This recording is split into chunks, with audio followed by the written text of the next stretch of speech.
Hello दीदी बहनी, अपने यूट्यूब पर आप सबके स्वागत करते ही और एक उलारा गीत सुनावे चलते ही।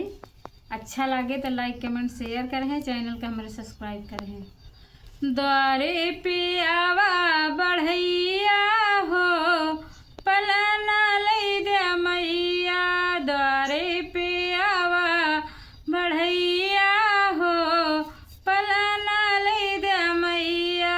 द्वारे पे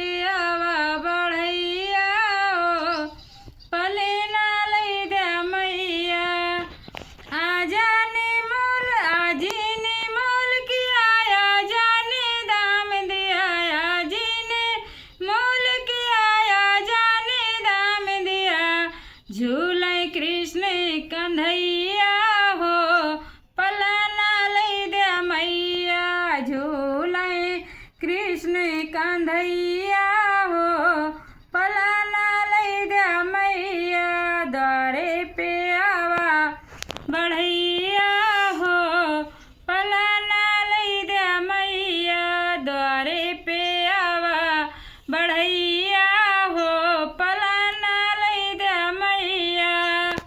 दादी ने मोल किया, दादा ने दाम दिया। दादी ने मोल किया, दादा ने दाम दिया।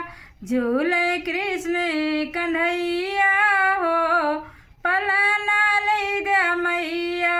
झूले कृष्ण कन्हैया हो, पलना लई दे मैया। द्वारे पे आवा बढ़ैया हो, पलना लई दे मैया।